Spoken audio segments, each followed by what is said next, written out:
जय जिनेन्द्र सभी को। तो आज का जो टॉपिक था, वेदों पे ही हम डिस्कशन करेंगे। लास्ट क्लास में भी जो बात हुई, वेद से रिलेटेड बात हुई और वैदिक साहित्य के बारे में हम बात कर रहे थे। तो वैदिक साहित्य के बारे में जब भी हम पढ़ते हैं, वो दो भागों में डिवाइड हो गया है। पहला है श्रुति साहित्य और दूसरा है स्मृति साहित्य। तो श्रुति साहित्य क्या होता है? श्रुति का मतलब क्या होता है? सुनना। तो सुनने से आप जो ग्रंथ है, पवित्र ग्रंथ है, उसको आप ग्रहण कर सकते हो। तो श्रुति साहित्य जो है सुनना को दर्शाता है।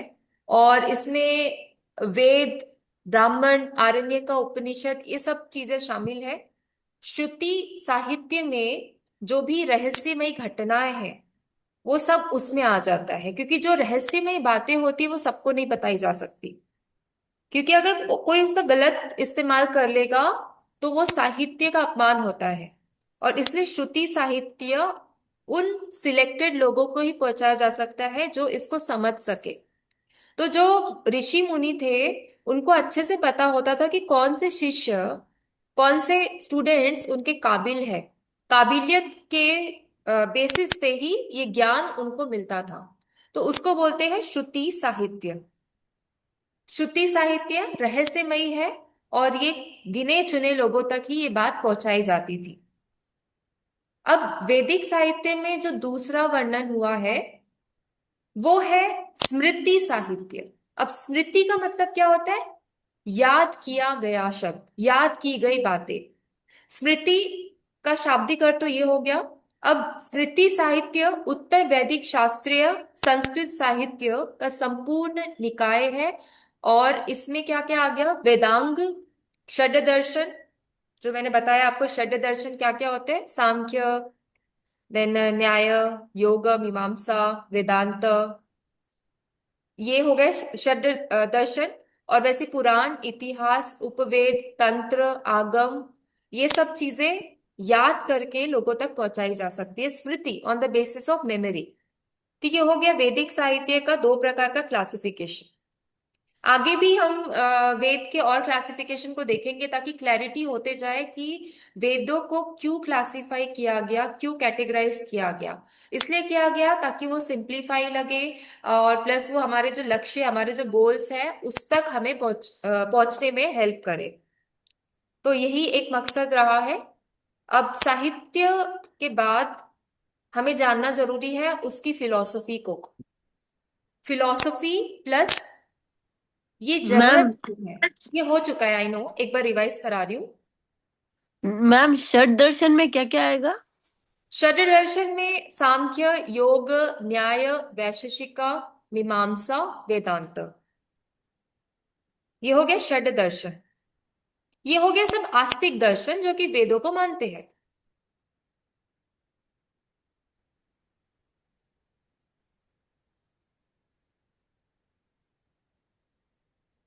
ठीक है, ये क्लियर है आपको? आगे बढ़े। Yes ma'am. हाँ जी, ठीक है, ओके। तो हाँ, तो षड दर्शन ये हो गया। और षड दर्शन ऐसा है कि इसके बारे में हम और आगे पढ़ेंगे। वैसे तो आपको पता ही है, जो मैंने आपको डिवीजन ऑफ स्कूल्स डिवीजन बताया कि किस प्रकार से जितने भी स्क्रिप्चर्स है उसको डिवाइड किए गए। जब मैंने आपको ये बात कही, तब मैंने ये भी बोला कि ये डिवीजन जो है, इसमें सबसे पुराना वैदिक, उसके बाद फिर धीरे धीरे डेवलपमेंट होता गया। और डेवलपमेंट में देखते देखते षड दर्शन भी आ गए। अब षड दर्शन क्या है? क्लासिफाई कर दिया गया कि जो वेदों को मानते हैं जो दर्शन, उसको एक कैटेगरी में रख दिया गया। जो वेदों को नहीं मानते उसको अलग कैटेगरी में रख दिया, just for the process of simplification.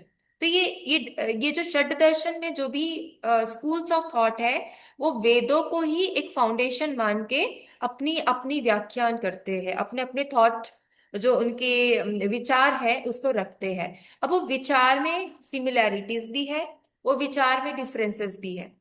तो on the basis of similarities, जैसे अगर बोले कि सांख्य और योग दर्शन को काफी एक ही कैटेगरी में रखा गया, क्योंकि उसमें सिमिलैरिटी है। सांख्य दर्शन योग दर्शन दोनों प्रकृति के गुणों के बारे में बात करते हैं, but Sankhya Darshan mostly theoretical है और योग दर्शन जो है प्रैक्टिकल है। तो इसी वजह से इस प्रकार का क्लासिफिकेशन हो गया।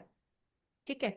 अब वैसे ही बाद में जैसे एपिक टाइम आया, एपिक टाइम में जो ग्रंथ जो लिटरेचर है, महाभारत रामायण, इसको इस कैटेगरी में डाल दिया।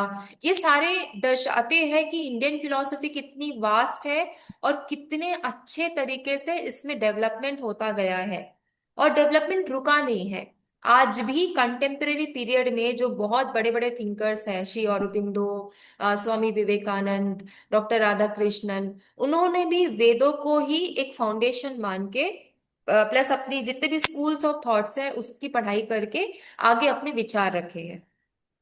और ये और इसकी श्रृंखला आगे भी बढ़ती जाएगी और भी हमें काफी चीजें सुनने को या जानने को मिलेगा उन फिलोसोफर्स से जो ये सब के बारे में चर्चा करते हैं, इसके बारे में बातें करते हैं।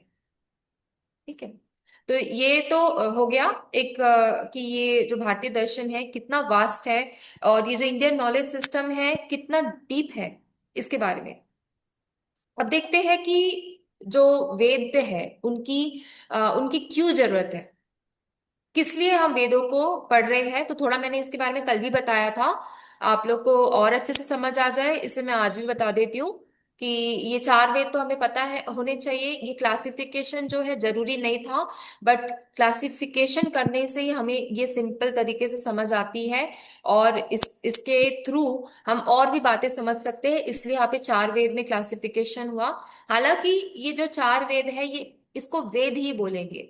ठीक है। क्लासिफिकेशन इसलिए हुआ क्योंकि उसमें जो कंटेंट है, उसमें जो नॉलेज है, उसके बेसिस में ऋग्वेद जो मंत्रों के बारे में बात करते हैं, यजुर्वेद जो रिचुअल्स के बारे में बात करते हैं, सामवेद जो म्यूजिक के बारे में बात करते हैं, अथर्ववेद जो mostly medicinal practices, well being और जादू टोना ये सब से रिलेटेड चीजों के बारे में बातें करते हैं। ऋग्वेद जैसे कि अभी बताया, गॉड की प्रशंसा करना, डिवाइन फोर्सेस के बारे में बात करना, बहुत सारे गॉड गॉडेस है, देवी देवता है, उनकी प्रसन्ना करना, प्रसन्नता करना। अब उनकी प्रसन्नता क्यों करना है? क्योंकि डिवाइन फोर्सेस को समझना हमारे लिए इजी नहीं है।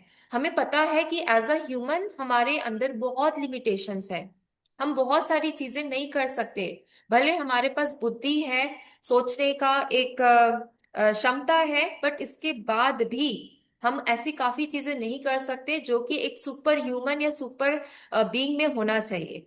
और इसी वजह से ये जो मंत्र है, इसके थ्रू अगर हम गॉड, डिवाइन फोर्सेस की प्रसन्नता करते हैं, तो उनके जो गुण है वो हम महसूस कर सकते हैं, उनकी पावर को हम समझ सकते हैं, और उसके सामने हम नतमस्तक हो सकते हैं। तो इसलिए ऋग्वेद में वो जो गॉड है, गॉडेस है, डिवाइन फोर्सेस है, उनके बारे में बताया गया है। और भी पढ़ना है हमें ऋग्वेद में, ऐसा नहीं है कि ऋग्वेद में बस इतना जान लिया वो इनफ है। उसमें जो मंत्र दिए गए हैं उसके बारे में भी हमें जानना है कि वो मंत्र क्या क्रिएशन से भी जुड़े हुए हैं, क्या उसमें हमारे लिए हमारे वेलबींग से भी जुड़े हुए मंत्र है। तो ये सारे काफी इंटरेस्टिंग पॉइंट होते हैं, क्योंकि कभी कभी ऐसा होता है कि हमें अपनी लाइफ में ही काफी प्रॉब्लम्स हो जाते हैं, जिस प्रॉब्लम्स का सॉल्यूशन हमें कहीं नहीं मिलता। अब वो प्रॉब्लम के सॉल्यूशन के लिए अगर हम एंशंट सोर्सेस में जाते हैं, तो वो प्रॉब्लम का सॉल्यूशन तो मिलता ही है, पर ये भी मिलता है कि ये चीज फॉलो करके आप कितने आगे बढ़ सकते हो। एग्जाम्पल्स भी मिल जाते हैं। बहुत सारे इंपॉर्टेंट एंड इन्फ्लुएंशियल लीडर्स हैं जो कि ये वेदों का चैंट जो मंत्र है इनकी चैंटिंग रेगुलर बेसिस पे करते हैं, और वो कितने सक्सेसफुल है ये तो उनके जो वो बोलते हैं, बात करते हैं, उससे ही हमें समझ आ जाता है। तो यानी कि वेद में जो दिए गए मंत्र है वो काफी साइंटिफिक है, क्योंकि ऐसा नहीं है कि सिर्फ एक ही इंसान पे इसका फायदा होगा। ये किसी के लिए भी भेदभाव नहीं करता। अगर कोई भी इसका जाप कर रहा है, मंत्रों का जाप कर रहा है, पढ़ रहा है, तो उसमें भी उतने ही इफेक्ट दिखेंगे जो कि कोई भी पर्सन में दिख सकते हैं। कोई भी इन्फ्लुएंशियल लीडर हो गया या स्टूडेंट हो गया, किसी की लाइफ में भी ये इंपॉर्टेंस ला सकते हैं। और इसीलिए मंत्रों का चैंटिंग यूनिवर्सल है, जैसे ओम की चैंटिंग यूनिवर्सल है। अब दूसरा आ गया यजुर्वेद। मेथड्स होते हैं यज्ञास परफॉर्म करने के लिए, बहुत सारे प्रोसेस लगते हैं, क्या डालना है, कितनी सामग्री डालनी है यज्ञ में। जो जो फायर होता है, अभी फायर भी एक अग्नि जिसको बोल रहे हैं, वो भी एक गॉड है। वो भी प्रसन्न होने चाहिए। तो अग्नि को बोलते हैं भक्षक, जो कि सब चीजें अपनी तरफ खींचते हैं। अब अगर उसने सबको अपनी तरफ खींच लिया तो हमारा अस्तित्व नहीं बचेगा। और इसलिए अग्नि का भूख भी मिटाना है, प्लस हमें खुद को भी सुरक्षित रखना है। और इसलिए अग्नि की भी पूजा होती है। अग्नि को भी एक क्या बोलते, एक रिचुअल परफॉर्मेंस के लिए यूज किया जाता है। तो वहां पे यज्ञस की बात होती है यजुर्वेद में। और भी काफी सारी बातें जो धीरे धीरे क्लास जैसी जैसे होती जाएगी मैं आपको बताऊंगी कि यजुर्वेद में और क्या दिया है। अब अथर्ववेद में जो डेली लाइफ के मंत्रास है, इवन आयुर्वेद का भी जो रेफरेंस है अथर्ववेद में ही दिया गया है। तो डेली लाइफ से रिलेटेड जो बातें हैं, वेलबींग से रिलेटेड बातें हैं, वो दिया गया है अथर्ववेद में। इसमें कुछ मैजिकल प्रैक्टिस भी है। अब मैजिकल प्रैक्टिसेस को हम बहुत अलग तरीके से समझते हैं। हमें लगता है कोई हमें मोह कर मतलब कोई हमें हमारी चीजें करने से रोक रहा है, हम जो करना चाहते हैं वो करने नहीं दे रहा है। काफी चीजें हम ऐसे ले लेते हैं। बट एग्जैक्टली अथर्ववेद क्या है, वो जब हम इसे पढ़ते हैं, समझते हैं, जानते हैं, तभी हमें समझ आता है। तो ये हो गया, ये चार क्लासिफिकेशन। अभी वेदों को भी कंपोनेंट्स में डिवाइड किया गया, यानी कि ईच ऑफ दिस वेद, ऋग्वेद, यजुर्वेद, अथर्ववेद, ये सबको कंपोनेंट्स में डिवाइड कर दिया गया। तीन कंपोनेंट्स में डिवाइड किया है। संहिता। संहिता क्या होता है बताइए कोई। Collection of मंत्रस। हाँ, तो जो भी मंत्रास है, कोई भी वेद में मंत्रा दिए गए हैं, अगर उसको कलेक्ट किया गया तो वो हो गया संहिता। अब ब्राह्मणा में उसी से रिलेटेड परफॉर्मेंस रिचुअल्स, वो सब ब्राह्मणा में आ गया। अब उपनिषद में उसका फिलोसॉफिकल मीनिंग, उसका कमेंट्री, उससे रिलेटेड बातें जो कि हमारी बुद्धि के थ्रू समझी जा सकती है, तो वो आ गया उपनिषद में। यानी कि मैंने अभी जस्ट बताया, उपनिषद में जो दी गई बातें हैं वो ज्ञान की बातें हैं। ज्ञान मार्ग की बातें ही उपनिषद में दी गई है, जिससे कि कोई भी इंसान अगर ज्ञानी है तो वो ज्ञान के थ्रू मोक्ष की तरफ जा सकता है। तो उपनिषद में बहुत जो बातें दी गई है वो अपने आत्म रिलेटेड, आत्मज्ञान, फिर परमात्मा रिलेटेड, इस बारे में दिया गया है, ताकि क्योंकि ये सारे जो पॉइंट्स है ना वो काफी कॉम्प्लेक्स है। इसको हम एक बार में समझ ही नहीं सकते जब तक हम उसके बारे में डिस्कशन ना कर ले, उससे रिलेटेड प्रैक्टिकल लाइफ में ना देख ले, या उससे रिलेटेड हम आसपास के लोगों में ना देख ले, तब तक वो चीजें हमें क्लियर नहीं होती। तो उपनिषद जो इतना वास्ट लिटरेचर है, उसमें इतने सारे, जैसे मैंने कल बताया 108 और उससे भी ज्यादा। अब 108 तो नंबर्स के जो लिटरेचर है हम कलेक्ट कर पाए हैं, उससे भी ज्यादा है जो कलेक्ट नहीं कर पाए हैं। तो इसमें जो भी नॉलेज और कंटेंट है, उसमें हम उससे हमारा आत्मज्ञान बढ़ता है और मोक्ष की जो जर्नी है वो आसान हो जाती है। अब वेद की स्टडी की वो जरूरत है। क्या है उसके उपनिषद के पार्ट है या क्या है 108? वही क्लासिफिकेशन है, उसको भी क्लासिफाई किया है। जैसे छांदोग्य उपनिषद हुआ, देन कठोपनिषद हो गया, अभी क्लासिफाई किया है on the basis of the knowledge it is providing. किस प्रकार का ज्ञान प्रोवाइड कर रहा है, क्या वो आत्मज्ञान प्रोवाइड कर रहा है, क्या वो ब्रह्मांड का ज्ञान प्रोवाइड कर रहा है, क्या वो दूसरी दुनिया का ज्ञान प्रोवाइड कर रहा है। इस बेसिस में उसको क्लासिफाई किया गया। और इवन जो पीरियड जो होता है ना, समय काल, उसके बेसिस पे भी उसको डिवाइड किया गया। ठीक है, तो ये बहुत सारे ग्रंथ हैं। जैसे मैंने भी नाम बताया, कठोपनिषद, देन छांदोग्य उपनिषद, ईशा उपनिषद, ये बहुत सारे लिटरेचर सोर्सेस हैं। अब इसमें भी बहुत अलग अलग डिफरेंट डिफरेंट बातें दी गई है, स्टोरीज दी गई है, कमेंट्रीज दी गई है, जिससे कि ये सारी चीजें समझी जा सकती। किसी उपनिषद ने डेथ के बारे में दिया है, किसी उपनिषद में लाइफ के बारे में दिया है। बट हम मोस्टली वही उपनिषद रिफर करते हैं जो कि बहुत पॉपुलर है और जो हमारे लिए यूजफुल है। तो इस प्रकार की चीजें हैं, जैसे कठोपनिषद में स्टोरीज दी गई है, वो रिलेटेड टू डेथ, आत्मा, ये सारी बातें बताई गई है। ठीक है, उपनिषद को और पढ़ेंगे तो फिर उसके और गहराई में जाके समझ सकते हैं। हम अब तो ये चरक संहिता, भृगु संहिता जो है, तो वो सब क्या है मैम? वो तो, ये चरक संहिता तो, जैसे कि चरक संहिता तो मेडिसिन मेडिसिन से रिलेटेड है। उसमें जो चरक ने, because he was a first, जो बोलते हैं ना कि फर्स्ट मेडिसिनल, वैद्य। या। हाँ, वैद्य। तो उन्होंने जो भी साइंस प्रैक्टिस की है वो उन्होंने अपनी चरक संहिता में लिखी है। तो वो भी वर्सेस के फॉर्म में मिलेगा, वो संहिता बोल रहे हैं ना माने। तो वो उपनिषद में हाँ मैम, तो वो हाँ, उपनिषद में है क्या? वो नहीं नहीं, वो तो जो अलग सही है। वो तो अलग है, वो तो अलग वेद, है। वेद में आ जाता है वो सारी चीजें। हम्म। हाँ मतलब वेद में आ जाता है वो चीजें। बट देखिए, अब हम ऐसे नहीं अलग अलग नहीं कर सकते वेद को उपनिषद से अलग। ऐसे तो वो टोटल एक ही ग्रंथ है। क्यों? क्योंकि वो चीजें सबसे पहले आई गॉड से मंत्र दृष्टा के पास। अब मंत्र दृष्टा जो ऋषि मुनि है, उन्होंने इसको ओरली ट्रांसफर करना शुरू किया। अब जब वो ओरली ट्रांसफर करना शुरू हुआ, तो उससे फिर ये क्लासिफिकेशन शुरू हुए। ठीक है, तो classification on the timeline basis भी हम समझ सकते हैं। बट क्या होता है कि इसमें कितना सच है वो हमें क्लियर नहीं है। वो इसलिए क्लियर नहीं है क्योंकि इसको किसी पुरुष किसी इंसानों द्वारा नहीं लिखा गया है, किसी इंसानों द्वारा बताया नहीं गया है। इसलिए हम इसकी टाइमलाइन डेट वगैरह फिक्स नहीं कर सकते। बट हाँ, ये क्लासिफिकेशन हम बता सकते हैं क्योंकि क्लासिफिकेशन इंसानों ने किया है। तो क्लासिफिकेशन ओके। इंसानों ने किया है, तो इस वजह से हम उसके द्वारा समझ सकते हैं कि ये जो भी चीजें गई है, बातें बताई गई है, नॉलेज बताया गया है, वो किस रिलेटेड है। संहिता माने वर्सेस है उसमें, मंत्रास है उसमें, किस रिलेटेड है? चरक हाँ, संहिता में मेडिसिन रिलेटेड है, वेलबींग रिलेटेड है। ठीक है। और भृगु संहिता मैम भविष्य बताते हैं ना?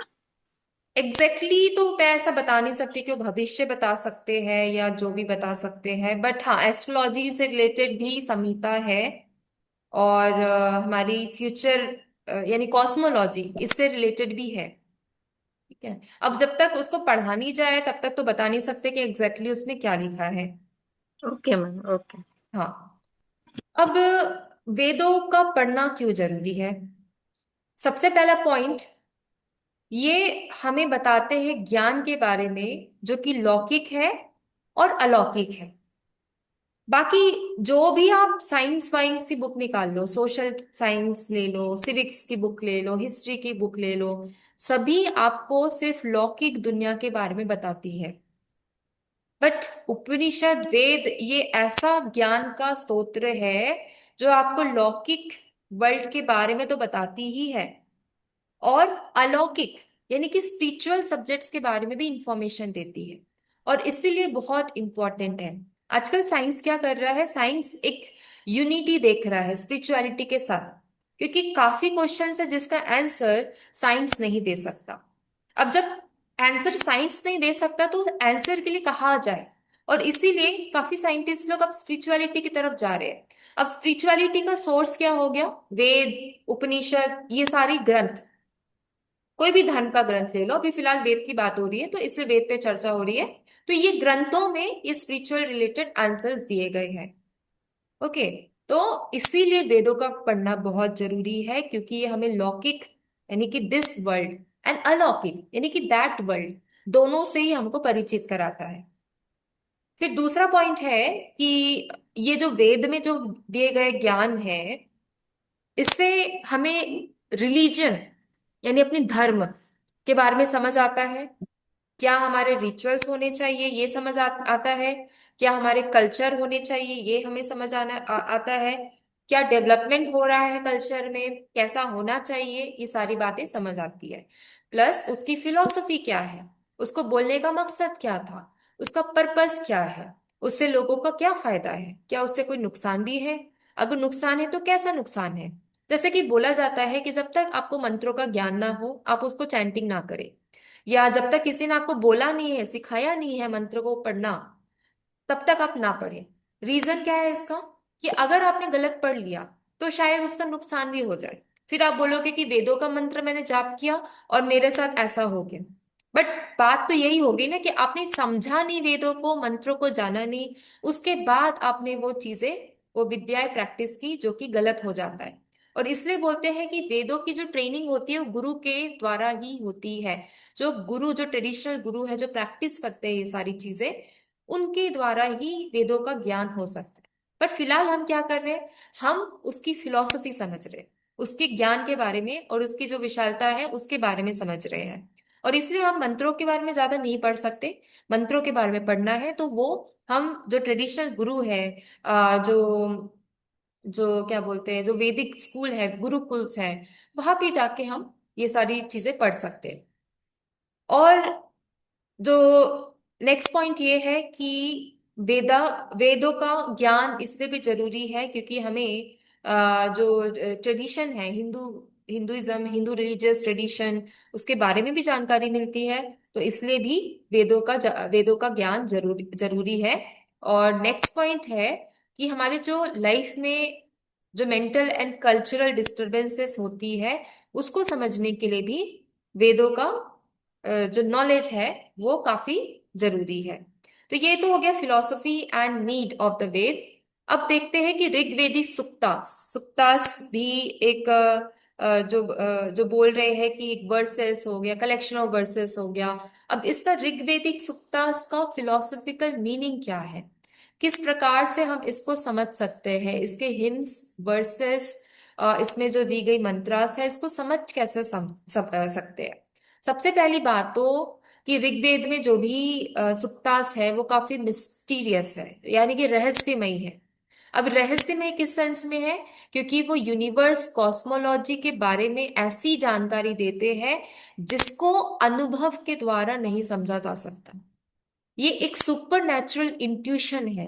सुपर नेचुरल इंट्यूशन यानी कि इस प्रकार से वो ज्ञान आया है रहस्यमय तरीके से कि किसी ने उसको देखा नहीं है, कि ये ज्ञान किसी ने किसी को दे रहे। इस प्रकार से वो ज्ञान किसी मुनि या ऋषि के पास आया है, और जिससे कि वो काफी डिवाइन नॉलेज हो जाता है। डिवाइन इसलिए बोल रहे हैं वहां पे क्योंकि वहां पे किसी भी प्रकार का मिलावट नहीं है, किसी ह्यूमन का उसके थॉट का मिश्रण नहीं है वहां पे, इसलिए उसको डिवाइन बोला जा सकता है। पर इतना वो डिवाइन नॉलेज होने के बाद भी उसको हमारी जो रीजनिंग है उससे इंडिपेंडेंट माना गया है। और क्योंकि रीजनिंग से इंडिपेंडेंट माना गया है, और इसलिए हमारी रीजनिंग से इसको पूरी तरीके से समझ जाना ये बिल्कुल पॉसिबल नहीं है। तो इसलिए हम क्या करते हैं, हम उपनिषद के बारे में पढ़ते हैं, क्योंकि उपनिषद में गुरु और शिष्य के बीच में कॉन्वर्जेशन है। उसके एग्जाम्पल्स के थ्रू हम थोड़ा तो भी एटलीस्ट समझ पाते हैं ये सारी चीजों को। ठीक है। तो सबसे पहली बात तो यही समझ लेना है कि अगर हमें समझ नहीं आ रहा है तो इट्स फाइन, इट्स ओके, क्योंकि हमारी अंदर वो कैपेसिटी है ही नहीं ये सब चीजों को पढ़ने और समझने की। बट इतना जान लेना जरूरी है कि ये रहस्यमयी है, इसमें जितनी भी बातें गई है बहुत ही ज्यादा इंट्यूटिव है। अब दूसरा पॉइंट, जो वैदिक ऋषि थे, ऐसा तो बोलने में थोड़ा अजीब लगता है, बट ऐसी बातें कहीं जो बुक मैंने आपको रिफर की है उसमें लिखा है कि वैदिक जो ऋषि थे उनको डेथ का डर था। वो डेथ का डर इसलिए था क्योंकि वो जो देवों से प्रार्थना करते थे वो लॉन्ग लाइफ की प्रार्थना करते थे, लॉन्गेविटी की प्रार्थना करते थे कि उनको जो है लॉन्ग लाइफ मिलनी चाहिए, उनकी जो तपस्या है वो पूरी होनी चाहिए, ताकि वो ये सारी जो प्रेरणाएं जो उनको मिल रही है वो लोगों तक बता सके, उनको जागरूक कर सके। तो इस प्रकार से वो देवों से प्रार्थना करते थे, यज्ञ करते थे, तपस्या करते थे। अब एक सुक्त है जो कि बहुत पॉपुलर है, नासदीय सुक्त। उसमें क्रिएशन के बारे में दिया है कि क्रिएशन कैसे हुआ। और ये सुक्त में जो भी बात बताई गई वो, हालांकि अभी आजकल जो साइंटिस्ट है और जो कॉस्मोलॉजी के रिसर्चर्स है वो लोग भी काफी हद तक इसको मानते हैं, क्योंकि नासदीय सुक्त में ये बोला गया है कि जो बिगिनिंग स्टेज था वर्ल्ड वर्ल्ड के क्रिएशन का, बिगिनिंग स्टेज में वहां पे कुछ भी एग्जिस्ट नहीं करता था। देर वॉज नीदर एग्जिस्टेंस, सत्य भी नहीं था, असत्य भी नहीं था, स्काई यानी कि आकाश भी नहीं था, एटमॉस्फेयर भी नहीं था, कुछ भी नहीं था। ऐसा क्रिएशन के बारे में बताया बताया जाता है। और ये भी बोला जाता है कि उस समय डेथ भी नहीं था। ठीक है। कोई भी एग्जिस्टेंस नहीं था तो वहां पे डेथ भी नहीं था। अगर एग्जिस्टेंस होता है किसी का, सत होता है तभी असत होता है, लाइफ होता है तभी डेथ होता है। और वहां मैम, पे क्योंकि, नास्तिक का मतलब क्या रहेगा फिर यहाँ पर? इसका मतलब, नाशदीय हाँ, ये लिखा है। सुक्त है। देखो, ऋग्वेदिक का सुक्त है। सुक्त में one of the suktas name is Nasadiya Sukta. बहुत सारे ऐसे सुक्त है। सुक्ता यानी कि hymns, Rigvedic hymns, verses, collection of verses. तो उसमें एक नाम दिया नासदीय सुक्ता, ये एक नाम है। ठीक है। अब ये नाम में बताया गया कि इसमें क्रिएशन के बारे में दिया गया है। तो जब जब आप ऋग्वेदिक से रिलेटेड कोई लिटरेचर पढ़ते हो, उसमें अगर नासदीय सूक्त का रेफरेंस है तो आपको समझ जाना है कि ये तो क्रिएशन के बारे में बताएगा, ये तो कॉस्मोलॉजी के बारे में बताने का बात है। ठीक है। तो यहाँ पे बताया गया कि उस समय ना डेथ था, ना ही लाइफ था, और सिर्फ एक ही बीइंग था, जिसको हम उपनिषद में पढ़ रहे थे कि ब्रह्मांड। एक ही विंग था जिससे कि क्रिएशन हुआ। अभी क्रिएशन कैसे हुआ? तपस से, स्पिरिचुअल एफर्ट से। अब ये सारे शब्द जो है ना, इसको समझाने के लिए, क्योंकि अब इसको तो समझना मुश्किल है, बट ये सारे शब्दों से हम इसको समझ सकते हैं कि स्पिरिचुअल एफर्ट से, तपस से वो क्रिएशन हुआ। वो वन ने सारी दुनिया को मैनिफेस्ट किया। तपस क्या हो गया? अनमेनिफेस्ट कॉन्शियस प्रिंसिपल, मतलब कॉन्शियसली आप कुछ सोच रहे हो। आजकल जैसे लाइफ में हम मैनिफेस्टेशन पे बहुत ज्यादा फोकस कर रहे हैं कि हमें मैनिफेस्ट करना है, हमें ऐसी बातें बोलनी है जो कि हम देखना चाहते हैं, सुनना चाहते हैं, वही हमको बोलनी है, वही हमें सुननी है, ताकि फ्यूचर में वो मैनिफेस्ट हो जाए। मतलब अभी आप तपस की स्टेज में हो, आप अनमेनिफेस्ट स्टेज में हो, कोई चीज को आप करना चाहते हो फ्यूचर में। Maybe somebody wants to become a scientist, और वो हर रोज सपने देखता है साइंटिस्ट बनने का। तो वो जो सपने देखना है, वो है अनमेनिफेस्टेड फॉर्म। जब वो सपना पूरा हो जाता है, वो सच में एक साइंटिस्ट बन जाता है, तो वो हो गया मैनिफेस्टेड फॉर्म। तो वो क्या कर रहा है थ्रू आउट दिस स्टेज? वो तपस कर रहा है, वो तपस्या कर रहा है। वो हर रोज खुद को बोल रहा है कि मुझे साइंटिस्ट बनना है, और इसके लिए जितनी भी चीजें करनी पड़ेगी, पढ़ाई करना पड़ेगा, रिसर्च करना पड़ेगा, जो भी करना पड़ेगा, वो उसको बराबरी से कर रहा है। तो तपस से ही क्या आता है? तपस से अनमेनिफेस्टेशन से मैनिफेस्टेशन आता है। आज ये आके शब्द पॉपुलर हुआ कि मैनिफेस्टेशन करना है, बट ये सारी बातें तो काफी टाइम से वेदों में ले लिए, और अलग अलग ग्रंथों में ले लिए, वहां पे दी गई है कि आप कोई भी चीज को बार बार बोलते हो तो कॉन्शियसली चीजें मैनिफेस्ट होने लगती है। तो उसको तपस बोलते हैं। तपस। तो यहाँ पे बोला गया है नासदीय सुत्ता में कि तपस से ही वो एक ने सब चीज को मैनिफेस्ट किया, तपस से ही, स्पिरिचुअल फोर्स से। फिर बाद में शंकराचार्य क्या आ जाता है कि माया के थ्रू हुआ, या प्रकृति के थ्रू हुआ, ये बात की बात है। बट अभी तक हमको समझ आ रहा है कि तपस यानी कि स्पिरिचुअल एफर्ट बहुत इंपॉर्टेंट था क्रिएशन के लिए। स्पिरिचुअल एफर्ट नहीं होता तो शायद क्रिएशन में भी डिफिकल्टीज हो जाती। तो मतलब तपस कितना इंपॉर्टेंट है। आज भी एज अ स्टूडेंट अगर हम तपस करते हैं, तपस इन द सेंस कि हम खुद को रिमाइंड कराते हैं कि हम कितने बेहतर बन सकते हैं इन फ्यूचर लाइफ, एंड हमारे अंदर कितनी कैपेसिटी है, कितनी कैपेबिलिटीज है, ये सब चीजें हर रोज हम एक फॉर्म ऑफ खुद को रिमाइंड कराते हैं, प्लस कंटिन्यूस स्टेज में लेके चलते हैं।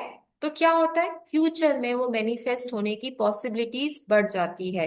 जो कि हमने एरिस्टोटल का भी पढ़ा था कि अनमैनिफेस्टेशन से मैनिफेस्टेशन पे जा रहे। अनमैनिफेस्टेशन स्टेज पे वो सिर्फ वो था, एक प्रकार ऑफ आइडिया था। ठीक है। एक प्रकार ऑफ आइडिया था, बाद में वो आइडिया फिर मैनिफेस्टेशन की तरफ चला जाता है। तो काफी कंपेरेटिव इसमें एनालिसिस है, बट फिलहाल हम इस पे ही स्ट्रेट रहते हैं, इस पे ही डायरेक्ट रहते हैं, ताकि कंसेप्ट क्लियर हो जाए। ठीक है। तो तपस का मतलब आप लोग को समझ आया, तपस क्या होता है? Everything is clear?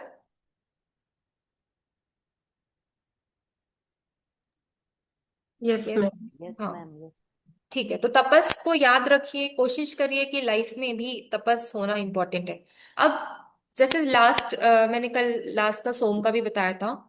तो सोम अब सोम में स्पिरिचुअलिटी देखिए, सोम से creation of earth, sky, day, night, ये सब चीजें हुई है।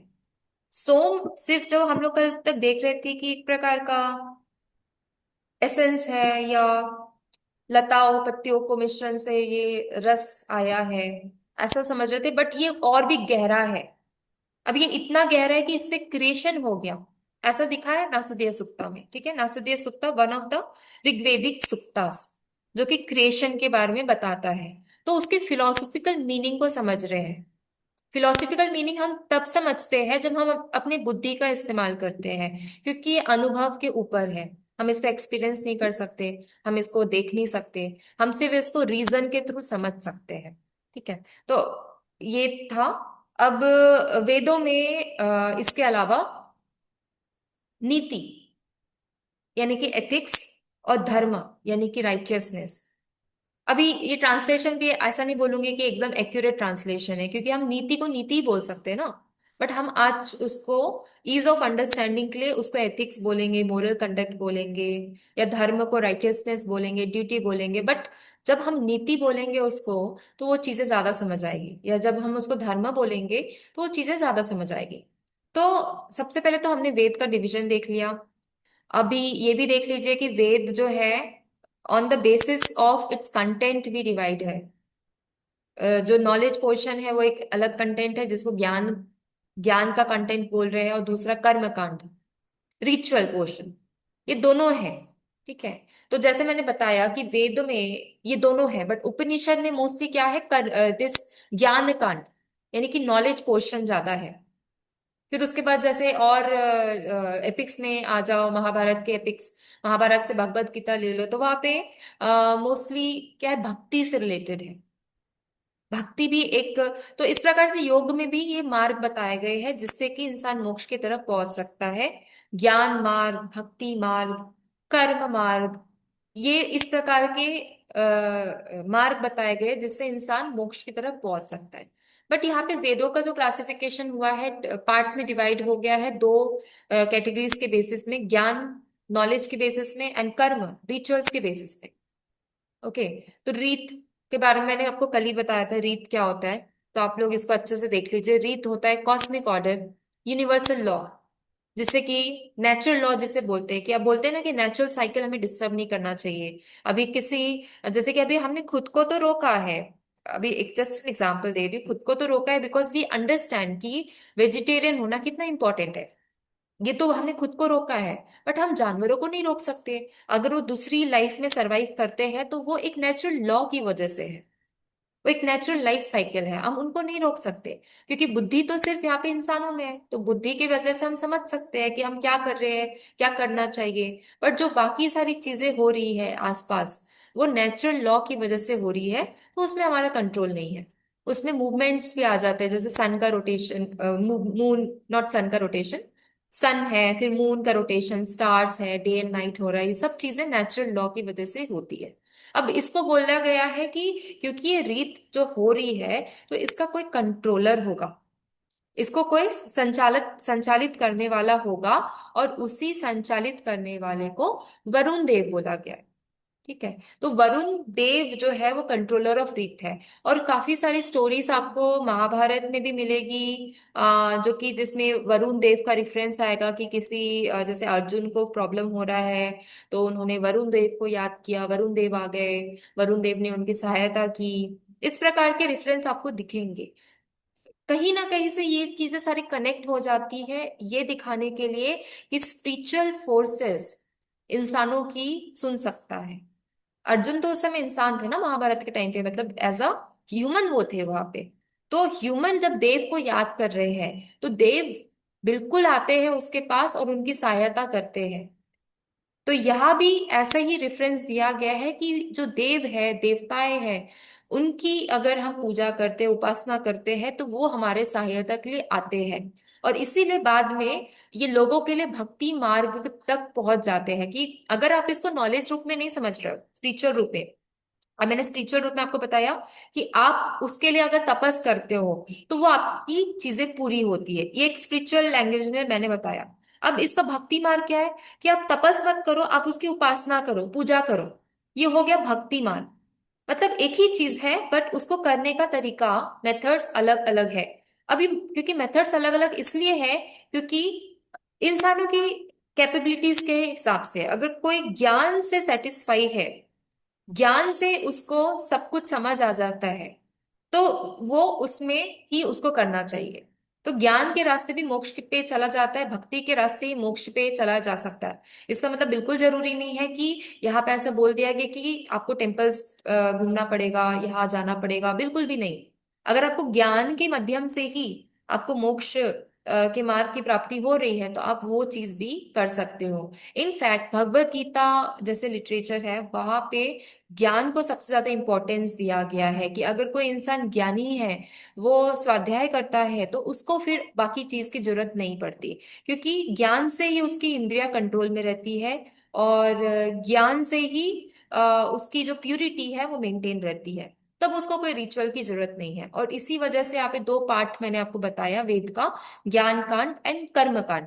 कि अब कर्म नहीं हो रहा है, आपसे रिचुअल्स नहीं कर पा रहे हो हर रोज, तो क्या बात होगी, कोई प्रॉब्लम नहीं है, आप ज्ञान के थ्रू भी जा सकते हो। अब नॉलेज जितना हो सके आप अपने आप को करो, क्योंकि नॉलेज से भी हमारी इंद्रिया प्योर हो रही है। मेन मकसद क्या है कि इंद्रिया जो है उसको कंट्रोल में रखना। इंद्रिया अगर कंट्रोल में रहती है तो मोक्ष का रास्ता सिंपल हो जाता है। तो इस प्रकार से ये सारी चीजें बताई गई है। और कर्म के बारे में तो हमने पढ़ा ही है बहुत ज्यादा डिटेल में, कि कर्म क्यों जरूरी है। क्योंकि कर्म इंपॉर्टेंट इसलिए है क्योंकि कर्म से ही हमारे रिजल्ट्स, हमारे जो रिजल्ट्स है वो कर्म से ही डिपेंड होते हैं। अगर आपके कर्म अच्छे हैं तो आपके जो रिजल्ट्स है वो भी अच्छे होंगे। अगर कर्म अच्छे नहीं है तो रिजल्ट्स भी अच्छे नहीं होंगे। अब यहाँ पे कर्मों पे भी रीत आता है कि अगर आपने कुछ कर्म किया, आपने भगवान को बोला कि भगवान जी माफ कर दो मुझे, मेरे से गलती हो गई, तो ऐसा नहीं है कि आपको रिजल्ट नहीं मिलेगा, रिजल्ट मिलेगा, बट शायद उसका दुख आपको कम होगा, आपको जो रिग्रेट फीलिंग है वो कम होगी। और इसी वजह से कॉन्फेशन जो होता है क्रिश्चियनिटी में, वो काफी हद तक इसीलिए काफी इम्पोर्टेंट है, क्योंकि कॉन्फेशन हो गया या एक प्रकार का, अपने एक प्रकार की सहानुभूति दिखा दी। सहानुभूति इन द सेंस, मतलब आपने एक प्रकार का मतलब बोल दिया कि आपने किया है, अब आपको माफ कर दिया जाए, तो आप में भी वो नम्रता आ जाती है। खैर, ये सब तो इसकी कॉम्प्लेक्सिटी में आ गए, बट इतना समझना बहुत इंपॉर्टेंट है कि नीति के बारे में, धर्म के बारे में, ये सारी बातें भी वेदों में बताई गई है। इसके थ्रू भी हम अपनी लाइफ को बेटर बना सकते हैं। ठीक है। जैसे कि अभी निष्काम कर्म का जो कॉन्सेप्ट है, इतना अच्छा कॉन्सेप्ट है कि आपको रिजल्ट के बारे में सोचना ही नहीं है, क्योंकि रिजल्ट आपके हाथ में ही नहीं है। कितना भी कर लो, आपके रिजल्ट हाथ में ही नहीं है, उसके बारे में आपको सोचना ही नहीं है। तो इस प्रकार से निष्काम कर्म का उपयोग हमारी लाइफ में हो सकता है। ठीक है। अब आगे कंटिन्यू करना है आप लोग को, या इतना काफी है आज के लिए? या आप लोग को कुछ क्वेश्चंस हैं तो आप उसको भी पूछ सकते हो।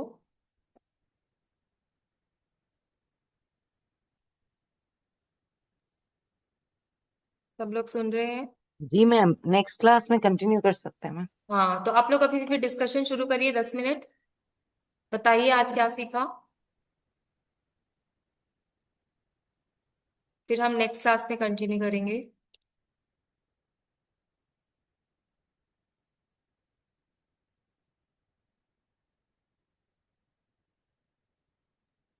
मैम मैं थोड़ा लेट ज्वाइन की थी तो कोई कोई बात शुरू नहीं, बाकी लोग बताइए।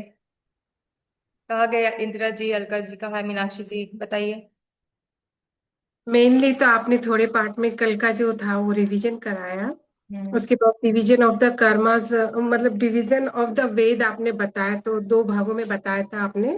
फर्स्ट तो ज्ञान कांड और कर्म कांड के बारे में बताया था, और कर्म कांड में अपने भक्ति को भी ऐड किया था साथ में, कि ज्ञान कांड जो नॉलेज का पार्ट ऑफ नॉलेज है ज्ञान कांड, और कर्म कांड रिचुअल पोर्शन है मतलब। तो इस तरीके से आपने डिटेल में बताया इन दोनों को। हाँ, ठीक है। तो और अच्छा। निष्काम कर्म के बारे में आप बता रहे थे कि निष्काम कर्म जो है वो इम्पोर्टेंट है, हमें कर्म करते रहना चाहिए। और हाँ। तपस्या तपस्या और पुरुषार्थ की भी जो जरूरत होती है उसके बारे में। हाँ, तपस्या और पुरुषार्थ दोनों में कुछ डिफरेंस है, तपस्या और पुरुषार्थ में? हाँ, तपस के बारे में भी बताया था। हाँ हाँ। बट क्या आपको लगता है इसमें कुछ डिफरेंस है तपस और पुरुषार्थ में? क्योंकि दोनों तो नीति की बात हो गई, बट क्या उसमें कुछ डिफरेंस है?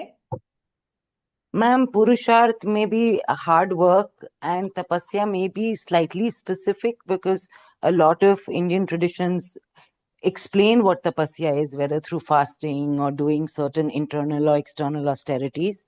So tap may be slightly more ritualistic, maybe. हम्म।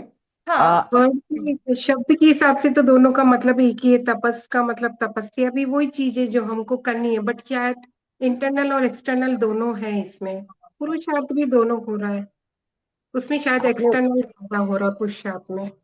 वो मैनिफेस्टेशन के बारे में भी बोल रहे थे that when you become then scientist, वो Yes. पुरुषार्थ से तो हार्ड वर्क से ही तपस्या से ही you can actualize that. हम्म, बिल्कुल। हमको तपस्या कोई भी चीज शायद को मैम गेन करना है तो स्पिरिचुअल तपस्या। लेवल में होती होगी। हम्म तपस्या के लिए हम स्पिरिचुअल लेवल कर सकते हैं, पुरुषार्थ हम कहीं भी यूज कर सकते हैं, स्टूडेंट लाइफ हो या फिर हमारी डेली लाइफ में पुरुषार्थ को यूज कर सकते हैं। तपस्या हम्म। स्पिरिचुअली। तपस्या नहीं कर सकते, ऐसा है क्या? फिर तो आप तपस्या को रिचुअलिस्टिक लेके चल रहे हो, अगर आप रोज अध्यात्म के तपस्या अगर नहीं। तरीके से अगर देखा जाए तो तपस को वहां पे हम यूज ज्यादा कर सकते हैं, और हम्म पुरुषार्थ हमारी डेली लाइफ में कर सकते हैं। हम्म, ठीक है। और कुछ इसमें बता सकते हो आप लोग, जो आपको लगा कि हाँ काफी इंटरेस्टिंग था आज के जो स्लाइड्स थे और जो टॉपिक्स था उसमें? मेनली यही बोला है कि इंद्रियों का नियंत्रण कैसे करना सीखना है हमको। हम्म। ठीक है। हाँ, इंद्रियों का नियंत्रण तो आ जाता है, वो तो आपको सारे धर्म में दिख जाएगा कि इंद्रियों को नियंत्रण करना है। वो तो आपको दिखेगा ही, बट कुछ धर्म ऐसे ही है जो भी बताते हैं कि इंद्रियों की सिर्फ आपको कंट्रोल नहीं करना है, उसकी जो इच्छा है उसको पूर्ण करके ही आपको आगे बढ़ना है, ये भी बताया गया है। बट वो किस तरीके से बताया गया है वो समझना इम्पोर्टेंट है। कर्म मतलब ज्ञान और कर्म के द्वारा मोक्ष की कैसे प्राप्ति कर सकते हैं, मेन उद्देश्य शायद यही है। हाँ हाँ। मैम चाहे हम तपस से करो या भक्ति मार्ग से करो या ज्ञान से करो, हम्म सभी का एक ही रास्ता है, एक ही गोल है कि हमें मोक्ष के मार्ग को आसान बनाना है। तो हम्म। सबसे पहले वही है कि अगर हम अपनी इंद्रियों को कंट्रोल करेंगे, बेसिक सभी धर्म में वही है, तो इनको कंट्रोल करते हुए आप कोई भी मार्ग अपनाओ, चाहे आप ज्ञान से करो या मेहनत से तपस से करो या फिर भक्ति से उपासना से करो, हम्म, कैसे भी करो, सभी का गोल वही होना चाहिए कि हमें मोक्ष तक के कैसे पहुंचना है। बिल्कुल। तो मैम वेदास में मोक्ष को कैसे समझते हैं एग्जैक्टली? एनलाइटनमेंट इसको कैसे विदेह समझ? मुक्ति, जीवन मुक्ति। जीवन मुक्ति यानी कि आप यानी सांसारिक नहीं रहोगे, आप संसार में रह के भी सांसारिक नहीं रहोगे। विदेह मुक्ति माने आपका बॉडी भी आपसे दूर चला गया, सिर्फ आपका शेष शेष जो आत्मा है वही बचता है। तो इस प्रकार से पहले कंसेप्ट थोड़ा डिफिकल्ट होगा अभी समझना, विदेह मुक्ति क्या होता है, जीवन मुक्ति क्या होता है। बट इतना समझिए कि काफी आपने महापुरुषों के बारे में सुना होगा जो जीवन में रहते यानी कि सांसारिक जीवन में रहते रहते उन्होंने मोक्ष की प्राप्ति की, हम्म। है ना? बट मैम कुछ लोग उनको ऐसे बोलते हैं होते हैं। ना जनक, राजा जनक उनको विदेह कहते थे ना, इसीलिए तो सीता को वैदेही बोलते हैं कि वो जनक की पुत्री थी। तो वो विदेह ही कहते थे ना कि वो संसार में रहते हुए भी हम्म। संसार से मुक्त थे। हाँ हाँ, वैसा भी बोलते हैं संसार से रहते हुए। बट एक जनरल मैं जो आपको टर्म का मतलब बता रही थी वो यही है कि जो मोक्ष का जो बताया है वेदों में वो जीवन मुक्ति एंड विदेह मुक्ति के रेफरेंस में बताया गया है। हम्म। ठीक है। जीवन में रहते Okay. हुए भी मोक्ष की प्राप्ति हो सकती है। जीवन में जीवन को आप यानी कि जो लाइफ है, लाइफ से निकल के भी सिर्फ आत्म रूप में भी आप मोक्ष की प्राप्ति कर सकते हो। तो इस प्रकार अच्छा। बताया, जैसे कि अभी बताया कि सब कर्म आपके खत्म हो जाते हैं, तो फिर क्या हम्म। बचता है? तो भी तो आप मुक्ति हुए ना। अगर आपके कर्म सब खत्म हो गए तो आपने इंद्रियों को कंट्रोल कर लिया, आपके कर्म भी खत्म हो गए, तो फिर आप नए कर्म को, नए, जैसे जैन धर्म में बोल रहे हैं कि नए कर्म चिपक जाते हैं, तो नए कर्म को आप अलाउ ही नहीं कर रहे हो कि आप में वो आपकी आत्मा में चिपक जाए, ये अलाउ ही नहीं कर रहे हो। हम तब एक भी तो आप प्रकार से मुक्त हो जैन गए। धर्म के हिसाब से केवली बन गए हैं। हाँ, तब भी तो आप मुक्त हो गए ना एक प्रकार से। Right. हाँ, लेकिन केवल ही संसारी नहीं होते मैम, जैनिज्म में ना। हम्म। तो वो केवली संसार में रहते हैं। हाँ, संसार में रह के भी मुक्ति पाई जा सकती है। Right. Hmm. But according to Jainism also. हाँ, केवल ज्ञान होने के बाद में भी तो रहते हैं ना, जब उनकी निर्वाण होता है तो वो मुक्त सिद्ध क्षेत्र में जाते हैं। उसके पहले तो केवल ज्ञान होता है, तभी तो वो सम्मोषण वगैरह मतलब ज्ञान प्रदान करते हैं। Okay okay. हम्म। तो ये वाला कंसेप्ट है मोक्ष का, यानी काफी डिटेल है। और जब पुरुषार्थ पढ़ते हैं, धर्म अर्थ काम मोक्ष, तब उसमें और क्लैरिटी आती है। और क्योंकि मोक्ष के तक पहुंचने की मार्ग भी बताए ना, जब मैंने आपको बताया कि इस प्रकार के क्लासिफिकेशन है कि पहले ब्रह्मचारी, देन गृहस्थ आश्रम। अभी गृहस्थ आश्रम में क्या हो रहा है, इंद्रियों को वहां पे कंट्रोल नहीं किया जा रहा है। इंद्रियों के थ्रू होते हुए भी आप मोक्ष की तरफ जा रहे हो। तो एकदम ऐसा बिल्कुल भी नहीं, धर्म में बताया कि इंद्रियों को कंट्रोल ही करना है। इंद्रियों को समझना है, जानना है, उसके थ्रू जो आपका मोटिवेशन है, पर्पस है, वो क्लियर हो जाता है, तो फिर उसको फिर छोड़ के आपको आगे बढ़ना है। तो इसलिए वो क्लासिफिकेशन दिया गया है। जो ब्रह्मचारी आश्रम में आपने पूरी चीजों को समझ लिया, गृहस्थ आश्रम में आपने उसको अप्लाई किया, देन एप्लीकेशन होने के बाद आप चीजों को त्याग करके अब आगे की तरफ, आगे की जर्नी में जाते गए। जो आगे आपका जो दूसरी मार्ग है, वानप्रस्थ आश्रम, संन्यास आश्रम, ऐसे जाते गए तो आप धीरे धीरे मुक्त होते जा रहे हो। मुक्त होते जा रहे हो इन द सेंस, जो आपके कर्मा जो हो रहे हैं ना, अभी प्रारब्ध कर्मा जो पहले से, उस पे तो कोई फोकस कुछ किया नहीं जा सकता, बट आगामी कर्म, क्रियामान कर्मा, इस पे तो भी थोड़ा कंट्रोल है। तो इसको ही समझना है और इसको ही आपको किसी तरीके से कंट्रोल करना है। तो इसलिए ये सारी बातें हम लोग डिस्कस करते हैं, नॉलेज बेस्ड। हमें एक वो नहीं समझ आया, मतलब ठीक से वो सुक्ता जो नासा हाँ, दिया। नासदीय सुत्ता, हाँ। उसमें क्रिएशन के बारे में दिया है, बस इतना समझ लीजिए कि क्रिएशन यानी कॉस्मोलॉजी क्या है, कैसे हुई। पर उसमें बताया कि कुछ भी नहीं था, फिर कुछ भी एक नहीं से था, अनेक हुआ। बिल्कुल कुछ हाँ। भी नहीं था। हम्म। मैंने कुछ भी नहीं था, मैंने कुछ, कोई बीइंग नहीं था, कोई जैसे ह्यूमन बीइंग हो गया, कोई बीइंग, सत्य नहीं था। सत्य का डेफिनेशन तो हमने मेटाफिजिक्स में पढ़ा है ना, रियलिटी, यस मैम। जिसको आप जान सकते हो, समझ सकते हो, ऐसा कुछ भी नहीं था। ठीक है। फिर वहां पे तपस, जो स्पिरिचुअल कंसेप्ट है, उसके थ्रू ये सारी रचनाएं हुई। अब इसको समझाने के लिए हमने ब्रह्मांड का कंसेप्ट भी ऐड किया है कि ब्रह्मांड की वजह से ये सारे जो क्रिएशन है वो पॉसिबल हुआ।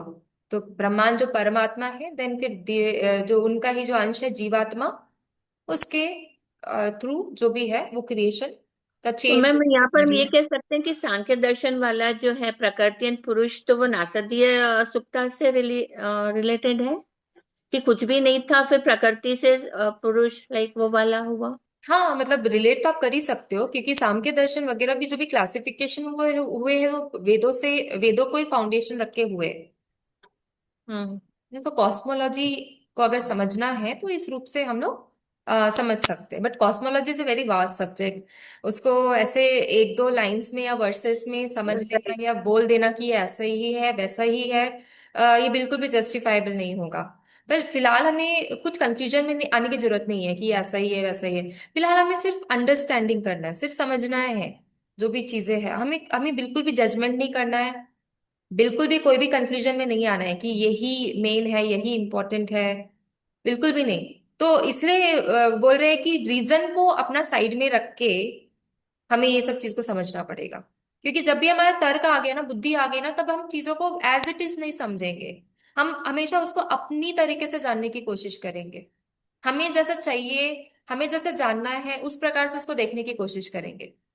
बट यहाँ पे अगर हम कोई भी चीजें पढ़ रहे हैं तो कोशिश यही करनी है कि बुद्धि को साइड में रखना है, तर्क को साइड में रखना है, लॉजिक को साइड में रखना है, और एज इट इज, जैसा लिखा है, बताया है, समझाया है, वैसे समझने की कोशिश करना है।